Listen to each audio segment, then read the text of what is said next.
1 फरवरी को वित्त मंत्री निर्मला सीतारमण ने लगातार 9वीं बार देश का यूनियन बजट पेश किया। संसद में बजट के दौरान निर्मला सीतारमण ने करीब 1.5 घंटे भाषण दिया। 1.5 घंटे में सीतारमण ने कई बड़े ऐलान किए, जिनमें स्वास्थ्य, शिक्षा, रेलवे से लेकर इंफ्रा तक कई सारे ऐलान किए गए।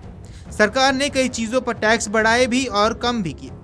देश भर को रेल से जोड़ने वाली रेल परियोजनाओं की घोषणा की, लेकिन बजट के डेटा में एक आंकड़ा ऐसा भी आया जिसने संकेत दिया कि शायद रेलवे आने वाले दिनों में रेल टिकट बढ़ा सकता है। तो आइए इसके बारे में डिटेल से समझने की कोशिश करते हैं।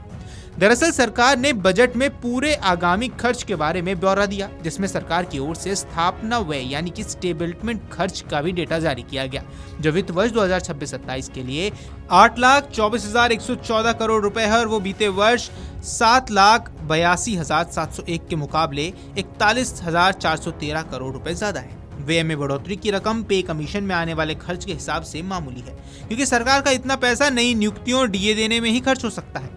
साथ ही सरकार ने 8 पे कमीशन यानी 8वें वेतन आयोग की कुछ अलग से बजट नहीं बताया। ऐसे में ये अनुमान है कि इस वित्त वर्ष 8वें पे कमीशन के लागू होने की राह मुश्किल हो सकती है। साल 2026 की शुरुआत से ही करीब 1.19 करोड़ केंद्रीय कर्मचारियों और पेंशन भोगियों को 8वें वेतन आयोग से सैलरी बढ़ने की उम्मीद है। सभी जानना चाहते हैं कि बढ़ी हुई सैलरी का मैसेज आखिर कब आएगा। महंगाई बढ़ने के कारण फिटमेंट फैक्टर में सुधार की मांग भी तेज है, लेकिन हकीकत यह है कि सैलरी बढ़ने में अभी वक्त लग सकता है। सरकार ने 15 जनवरी 2025 को 8वें वेतन आयोग के गठन की घोषणा जरूर की, लेकिन इसके बाद प्रक्रिया काफी धीमी रही। करीब 10 महीने बाद 28 अक्टूबर 2025 को इसका आधिकारिक गजट नोटिफिकेशन जारी हुआ। इस नोटिफिकेशन में साफ लिखा है कि आयोग को अपनी रिपोर्ट देने के लिए 18 महीने का समय मिलेगा। अगर अक्टूबर 2025 से 18 महीने जोड़े तो आयोग की रिपोर्ट जुलाई 2027 तक आने की संभावना बनती है। रिपोर्ट आने के बाद सरकार को फैसले लेने और लागू करने में कुछ समय लगेगा। इसलिए सैलरी बढ़ोतरी का वास्तविक लाभ 2027 के मध्य या 2028 की शुरुआत से मिलने की उम्मीद की जा सकती है।